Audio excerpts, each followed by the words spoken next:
This is a 200 Q&A practice test. Plaintiff attorney, Mr. Lang, capital L-A-N-G-E.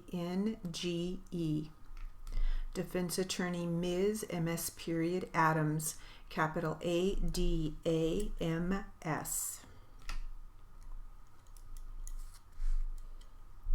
And we'll start with defense attorney. Ready? And you see the original marking of the two circles. Yes, what's the purpose of those circles? Do you know? That's where the tread depth was measured. Okay, take a look at photo 3897. Okay, is that the front tire? Yes. Okay, and what is the purpose of the two circles and orange? That's also where the tread depth was measured along with the middle tread as well. Because there's three measurements, we would have measured this one to the left, the circle to the right, and then this one directly in the middle. I see. Between the two circles, correct. Are the tread depth measurements located in the traffic collision report? No. In the supplemental report? Yes. I see. Okay. Were there any pieces of the strike that? Were there any parts of the motorcycle that were not attached to the motorcycle at the time of your inspection? I can refer to the picture. Sure, go ahead and do that. The right side fairing was broken off. How do you spell that? Fairing, I believe, is F-A-R-I-N-G. Okay, what is that? That's a body panel. It's usually made of plastic, which is to the right of the right side frame. It helps to direct air towards the motor and the radiator to provide cooling. Okay, what photo are you referring at to answer to that? Photo 3856. All right, what else? And photo 3857, it also shows the front windscreen along with the front fairing area was also broken off. Missing, does photo 3857 also show the radiator? Yes, and that's the white piece kind of in the center of the photo. That would be the radiator fluid tank. Oh, yes, and then the horizontal black and silver lines behind that would be the actual radiator. Okay, thank you. There's a piece, a white piece towards the bottom of the photo. Yes, what is that piece? That would be a piece of the fairing. Yes, right side fairing. And the handlebars for the motorcycle shown on this photo 3857. No, actually, I'm sorry, yes.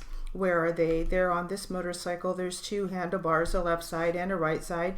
In this picture, the right side handlebar is shown just above the blue front fender of the motorcycle. Right there. Okay, I assume that's not the normal position, correct? Were they broken off? Yes. And were they just hanging from the wires? Yes. Okay, what about the left handlebar? Is it shown? No. Okay, at the top of the photo, there's a blue item. What's that? That's the fuel tank. Okay, and in front of that, there appear to be some items. What are those? It appears to be pieces of the front windscreen. Does the windscreen appear to be damaged? Let me object. Same objections calls for expert opinion. It appears to be broken. Lack of foundation calls for speculation. Same objections. If I say same objections, it calls for expert testimony. Lack of foundation, vague and ambiguous. Any other parts that appear to be damaged? Same objections. On the motorcycle that we haven't discussed, same objections. As shown in the photos, same objections. There's some scratches and scuffs along the right side of the photo. What photo are you looking at? Also 3857. Okay, can you show me where those scratches and scuffs are? It's along in this area. There's a number of scratches near here and here. Object is calling for speculation in the area, vague and ambiguous, what he's referring to. In the area of the radiator, above the radiator, correct. Same objections. And the right side frame, where is the left handlebar? It's intact. Okay, is there a photo that shows that? 3858 and 3859. Take a look at 3860. Okay, is the fuel tank dented? Yes. Take a look at 3862. Okay, what is this? This is the VIN plate of the motorcycle, VIN being vehicle identification number, and that's 3863. This would be the maker's recommendation for tire pressures and tire sizes on the VIN plate. Did you run the registration based on this VIN number to see if this motorcycle belonged to Mr. Kane? I don't recall. Okay, let's go to 3867. What does that photo show? This photo shows the right side of it's the right side handlebar throttle area. Is there any damage? Yes, the throttle housing is broken. Okay, let's go to 3868. Okay, there appears to be a keychain. Yes. Is there a key in the ignition? Yes. Okay, and the key is attached to the keychain. Yes. All right, I think did we discuss 3871? What does that show? This picture shows it's a steering dampener, or also called a steering stabilizer, which is bent. And I just have a couple more, 3872 and 3873. What do those show? 3872 shows the one of the front brake calipers the way that it was found. 3873 shows the other front brake caliper the way it was found. Okay, what were your conclusions and opinions following your investigation of this accident? Let me object. Vague and ambiguous, calls for speculation, calls for expert testimony. It's irrelevant. Can you restate the question? Did you make any opinions as to the cause of this accident? Same objections, yes. And what were those opinions? Same objections, calls for expert testimony. It's irrelevant. Lacks foundation, calls for speculation, calls for expert testimony. Go ahead, sir. They're the opinions that are shown in the traffic collision report under the cause header on page 224. Same objections I just mentioned, yes. Okay, and what were those opinions? Same objections. Party number 1 was determined to be at fault in this collision by driving in violation of California Vehicle Code 22350, and he was also an associated factor in this collision by driving in violation of California Vehicle Code 21460A. And you mean Mr. Kane, correct? Yes. What is Vehicle Code Section 22350? It states no person shall drive a vehicle upon a highway at a speed greater than is reasonable or prudent, having due regard for weather, visibility, the traffic on and the surface with the highway, and in no event at a speed which endangers the safety of persons or property. And you determined that he violated that code section. Object, calls for speculation, expert testimony, lacks foundation, vague and ambiguous. Yes. And you said that there was an additional factor as well. Yes. And what that was in reference to Vehicle Code Section 21460A. Yes. What does that Vehicle Code section provide? It states when double parallel solid lines are in place, no person driving a vehicle shall drive to the left thereof. And you found that Mr. Kane drove to the left of solid double yellow lines, correct? Yes. Okay. And that he violated this Vehicle Code section? Yes. Did you find? Same objections. I got a running objection on this, Beth. Yes. Did you find whether Mr. Kane violated any other Vehicle Code sections in relation to this accident? No. Did you determine whether Mr. Kane was trying to pass a vehicle within an intersection? Let me object. Calls for speculation as to what Mr. Kane was doing. It's unknown. Okay, did you form any opinions whether Ms. Santos was in any way the cause of this accident? No. Do you have any opinions of whether Ms. Santos was in any way a cause of this accident? Let me object. Calls for speculation, calls for expert testimony. It lacks foundation. He doesn't know all the facts of the accident. Go ahead, sir.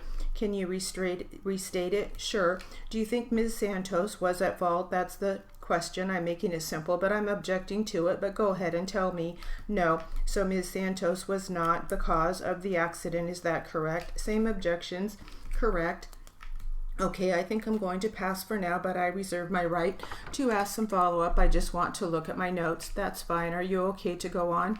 That's fine. Let's start off where she left off. Vehicle Code Section 21460, that states you're not supposed to cross a double yellow line, right? Correct. Now the exception to that is if somebody has to do it because it's an emergency, then it's not a violation. True? True. You don't know if Mr. Kane had to, in an emergency fashion, cross the double yellow line because of the situation, do you? Correct. And if that was the reason that Mr. Kane had to cross the double yellow line because of this emergency he was faced with, then he's not in violation of that section, correct? Correct. And with regard to the speed that Mr. Kane was going prior to the happening of this accident, has anyone ever told you that he was exceeding the speed limit? No. Has anyone ever told you how fast he was going? No. Lacks foundation, assumes facts. Have you found or anyone in the CHP ever determined how fast Mr. Kane was going prior to the happening of this accident? No. Have you or anyone at the CHP ever determined how fast he was going at the moment of impact? No. Did you ever have an opportunity to ask an eyewitness, Webster, in this accident, how fast Mr. Kane was going prior to the happening of the accident, let's say for a period of distance of 500 or little less feet? No. if she testified in that same chair you're sitting in that Mr. Kane had been traveling around 40-ish, quote unquote, you would have no reason to disbelieve that or not believe that, correct? Misstates testimony. You may answer, correct. Now with regard to how far Mr. Kane was back from the vehicle that was behind Ms. Santos, you don't know how far he was behind, do you? No, you don't even know if there was a vehicle that was behind Ms. Santos, do you? No. In fact, Ms. Santos told you, okay, though, through the help of Officer Villa, that there was no vehicles behind her, right? Correct. She said she looked in all of her mirrors and did a big effort to see if there was any vehicles behind her, right? Right. And she said in that effort of looking through all her mirrors, there were no vehicles behind her, right? Correct. There was no motorcycles, correct? Yes. And there were no vehicles at all, right? Misstates testimony. Is that right? That's what she said. Yeah, okay, you've been in a motor vehicle before, haven't you? Yes, you looked out your squad car and your personal vehicle, and you looked in the rear view mirror before, haven't you? Yes. When there's a vehicle that's around 6 or 7 car lengths behind you, you're able to see it, aren't you? Argumentative. It depends on the road. Put it this way, on a road such as Brea Highway in the straight area, this happened on a straight area, didn't it? Fairly. Objection. There is a corner behind or to the east of the location, but this location is straight. Yeah, well, if there's a person who was, let's say that you're going to turn left where Ms. Santos ended up, where you think she turned left. Okay?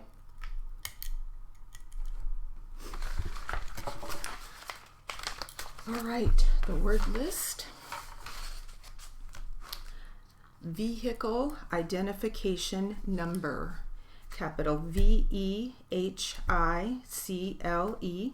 new word, capital IDENTIFICATION, new word, number, capital NUMBER, vehicle identification number. VIN, capital VIN, all caps, no periods, no spaces, VIN. Mark Kane, capital MARK, new word, capital KANE. California Vehicle Code, capital CALIFORNIA, new word, capital VEHICLE, capital C on code. California Vehicle Code. Beth, capital BETH. Webster, capital WEBSTER. Santos, capital SANTOS. Villa, capital VILLA. Brea, capital BREA. California Highway Patrol, capital CALIFORNIA. Highway, capital HIGHWAY, capital P on Patrol, capital PATROL. California Highway Patrol. And that's it for the word list. And that will conclude our 200 Q&A practice test.